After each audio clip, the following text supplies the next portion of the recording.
Kenya ilitawaliwa na mbeberu kwa jina la British, yani Muengland au kipenda Muingereza kwa lugha nyepesi. Baada ya Muingereza kuingia mjini Kenya, wenyeji waliweza kunyang'anywa mashamba na kusukumwa kwenye sehemu iliyokuwa imetengwa kwa ajili ya mbeberu kujitwalia mali kupitia shamba hiyo. Baada ya Wakenya kupigana kwa uti na uvumba, damu ikamwagwa, Kenya iliweza kujipatia uhuru mnamo mwaka wa 1963, huku mbeberu akifukuzwa na kurejeshwa kwao. Wakenya walipiga sherehe, walifurahi, wakalala wakiwa wanasherekea baada ya baba wa taifa mwanzilishi Mzee Jomo Kenyatta kupokezwa uongozi wa nchi. Walitarajia ya kwamba shamba ingerejea mikononi mwao pasipokuwa na vikwazo wala pingamizi. Lakini tunavyoongea, msikilizaji, Kenya imeendelea kushuhudia msoso, unyanyasaji wa ardhi, kwani bado unyakuzi unaendelea.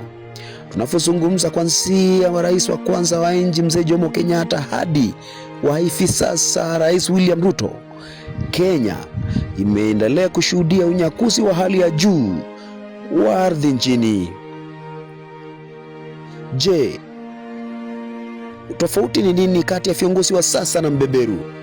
Kwani mbeberu alitunyang'anya shamba, wa sasa ametunyang'anya shamba na ni wa rangi yetu, wa kwetu, yani Mwafrika ambaye ni mbeberu.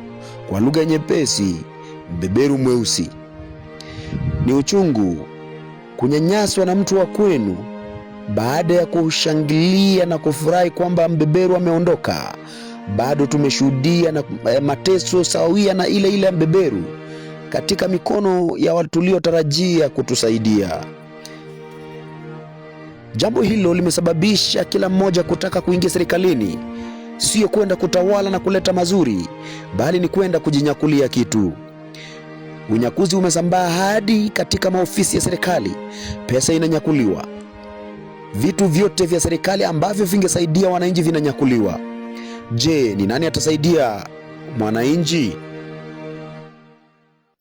Kuanzia rais wa kwanza wa nchi hadi huyu tuliye naye, hakuna tunayeweza kusema kwamba hakuweza kunyakua kitu.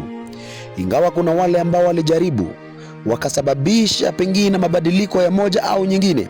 Kibaki alisababisha simu sikaja katika muundo nyingine, alisababisha muongezeko wa pikipiki ambayo imeajiri watu, alileta masomo ya bure.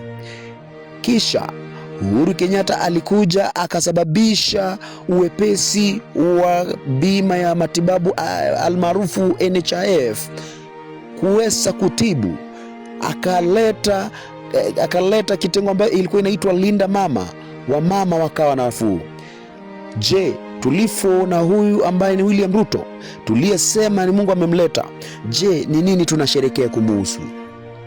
Je, aliondoa Linda Mama akaleta nini? Anasema ameleta SHA haigomi wala system yake haiharibiki ukilipa, lakini ukienda kutibiwa utaambiwa system ni mbaya. Masomo help haipeanwi, wanafunzi wa upeo wa juu wanahangaika. Tunapoongea hivi, kuna vitu ambavyo vimeletwa ikiwa imebandikwa jina la utoza ushuru, kwa uhalisia hatuuoni umuhimu wake. Hatukatai anafanya maendeleo, lakini maendeleo huo, je, tulielewana afanye hivyo? Maana kuna vitu ambavyo angetangulia kuzifanya kuliko kujenga maviwanja na kuweza kujenga mabarabara huku uchumi ikianguka. Tusemezane kwa pamoja. Mie wenu Emmanuel Kirui.